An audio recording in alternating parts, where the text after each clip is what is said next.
I myself Vinod Verma and you are welcome in V Kumar's chemistry classes. आज हम unit first solid state unit ठोस अवस्था में ही अब हम एक चीज देखेंगे कि कंपैरिजन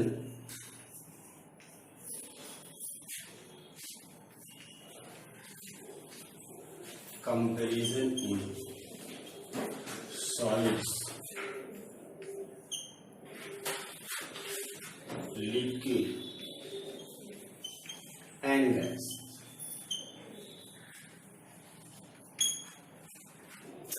तो अगर हम इसमें क्या है कि कंपैरिजन करें तीनों स्टेट्स में, किस रेस्पेक्ट में कंपैरिजन, वो इंटर पार्टिकल डिस्टेंस कैसी है, ज्यादा किसमें है, किसमें कम है, रिजिड है, वॉल्यूम किसका सेम है, तो इस सब रेस्पेक्ट में डेंसिटी है, इस रेस्पेक्ट में हम सबको कंपैरिजन देखें। तो अगर हम सॉलिड की बात देखें, लिक्विड गैसेस,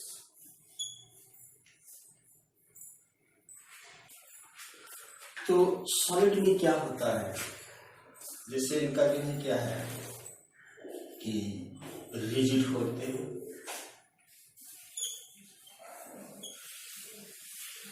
जबकि ये क्या होते हैं, फ्लूइड्स हैं।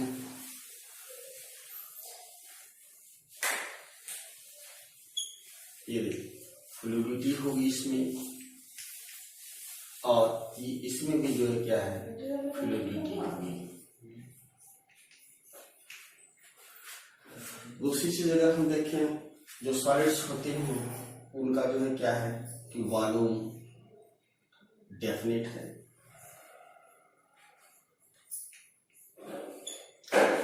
वॉल्यूम डेफिनेट है, और इनका जो है वॉल्यूम जो है क्या है कि इनडेफिनेट होता है,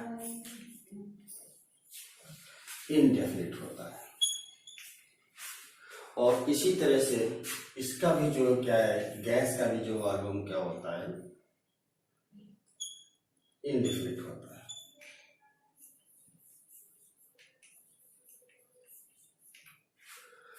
तो लिक्विड का जो है क्या है कि वॉल्यूम डेफिनिट होता है और इसका इनडेफिनिट होता है, जबकि सॉलिड का भी जो है वॉल्यूम क्या है, इनडेफिनिट होता है। अब देखिए, अगर हम शेप देखें तो शेप इसका भी उसी तरह से डिफरेंट है, इसका जो है क्या होता है कि इनडेफिनिट शेप होता है, इनडेफिनिट शेप होता है लिक्विड का, और गैस का भी उसी तरह से है, इनडेफिनिट शेप होता है। अब दूसरी इसके जो है क्या है प्रॉपर्टी चल रहे हैं, सपोज करिए। चौथी बात यह है कि जो इनकी डेंसिटी होती है सॉलिड की, तो वो हाई डेंसिटी होती है, हाई डेंसिटी है। इनकी डेंसिटी कंपैरिजन में जो क्या होगा, थोड़ा क्या होती है, लो होती है, और जो गैसेस की जो होती है वो जो है क्या है, लीस्ट डेंसिटी होती है।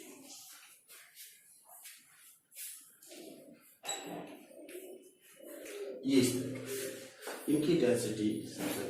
और अगर हम देखें तो अगर डिस्टेंस की बात करें, जो पार्टिकल के बीच जो डिस्टेंस है, तो इसमें जो क्या होती है वो सबसे कम होती है सॉलिड स्टेट में।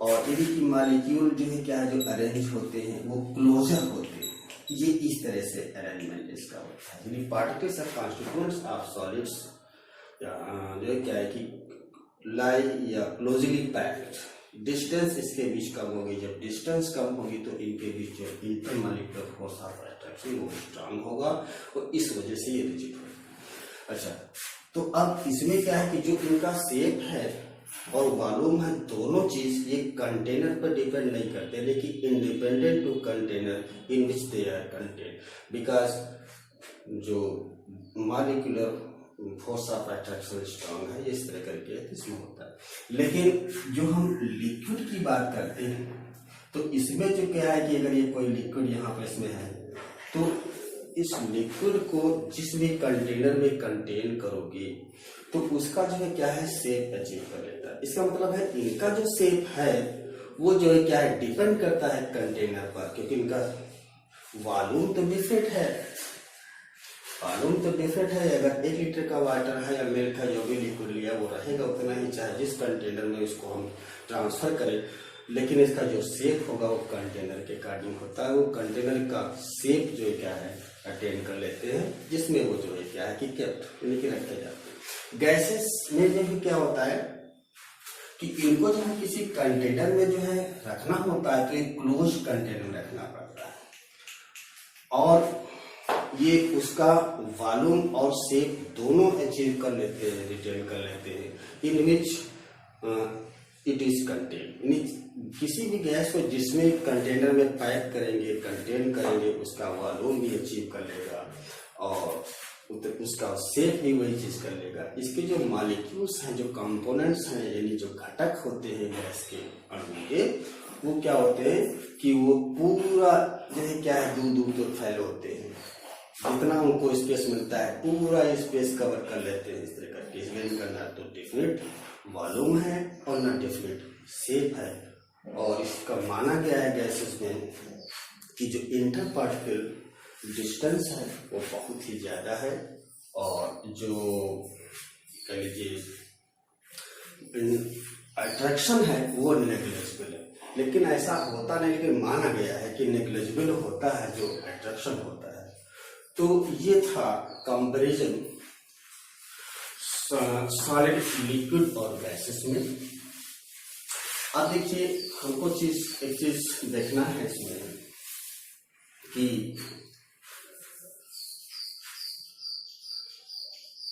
Factors affecting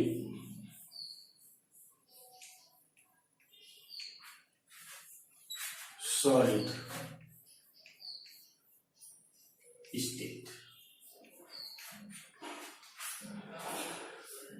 factors affecting solid state, किसी भी मैटर के सॉलिड स्टेट में यानी कि ठोस अवस्था में होने के लिए कौन से ऐसे फैक्टर्स हैं, कौन से ऐसे फोर्सिंग जो है क्या है कि है जो फोर्स करता है, रिस्पॉन्सिबल होते हैं सॉलिड स्टेट में लाने के लिए।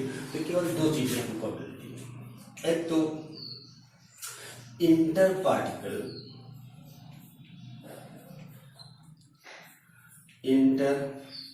पार्टिकल्स अट्रैक्शन,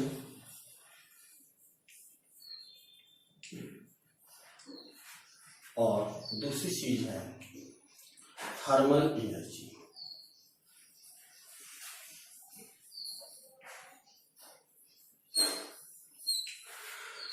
ये तो ऐसे फैक्टर्स हैं, या वो कह सकते हैं कि 2 चीजें ऐसी हैं जो किसी भी मैटर्स को सॉलिड स्टेट में आने के लिए मजबूर कर देते हैं, यानी कि रिस्पॉन्सिबल होते हैं। ये दोनों एक दूसरे के क्या है अपोजिंग फैक्टर्स हैं। दोनों जो है, इसका मतलब ये है कि ये कम होगा तो ये ज्यादा होगा, ये ज्यादा होगा तो ये कम होगा, इसका मतलब ये होता है। इसमें देखिए क्या है कि अगर मॉलिक्यूल्स के बीच किसी सॉलिड स्टेट में या कोई चीज क्या है, ये इंटरमॉलिक्यूलर फोर्स ऑफ अट्रैक्शन बहुत ही स्ट्रांग होगा, यानी बहुत ही ज्यादा होगा, और थर्मल जो एनर्जी होगी वो कम होगी, तभी जो है वो सॉलिड स्टेट में हो सकता है। अगर हम इनको देखें तो जैसे ये चीज है,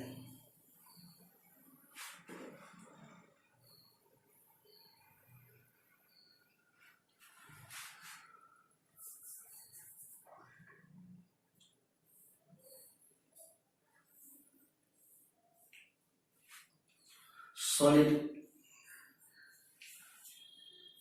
लिक्विड,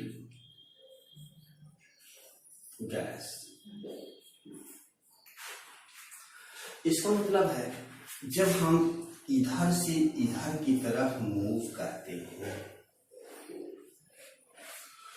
तो जो इंटर पार्टिकल अट्रैक्शन है वो जो है क्या है कि कम होता है, डिक्रीज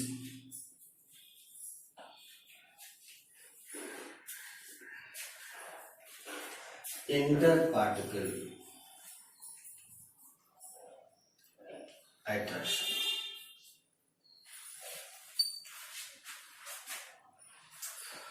और इधर से इधर चलने पर जो थर्मल एनर्जी होगी, थर्मल एनर्जी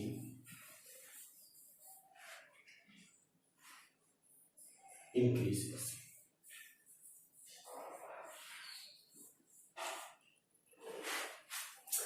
इसका मतलब अगर हम तीनों फिजिकल स्टेट्स में अगर हम ये चीज देखें तो जैसे जैसे हम solids when we move from solid to through liquid, solid to gas through liquid, interparticle attraction, force of attraction between molecules decreases gradually from solid to liquid through gas.